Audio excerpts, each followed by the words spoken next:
Guys, awesome credit question coming out of Detroit, Michigan today.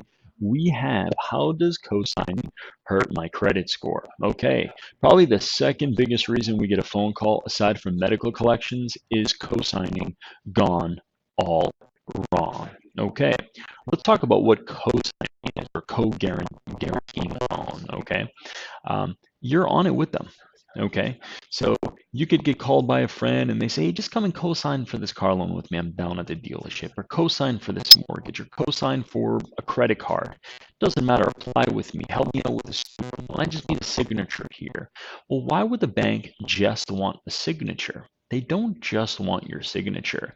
They want a guarantee. Okay, the way they be more secure is by putting a on the hook.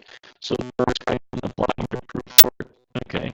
So they say, bring on somebody that can, someone with good credit, and you get that phone call. Now keep in mind, that item is going to report to all three bureaus in the exact same way that it's going to report to the primary borrower. If you co-sign for your friend's car loan, you're getting that item the exact same way on your credit report as a loan, as a debt. Okay, if you go to apply for something, you go to apply for your own home loan, and that liability is on there each month. Let's say it's a car loan and it's $500.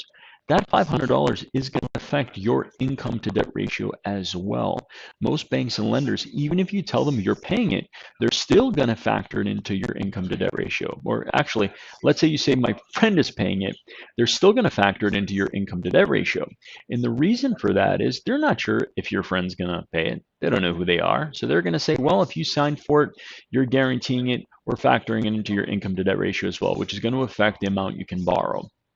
Now, that's scenario one. That's the biggest reason not to co-sign, okay? But there's another big reason.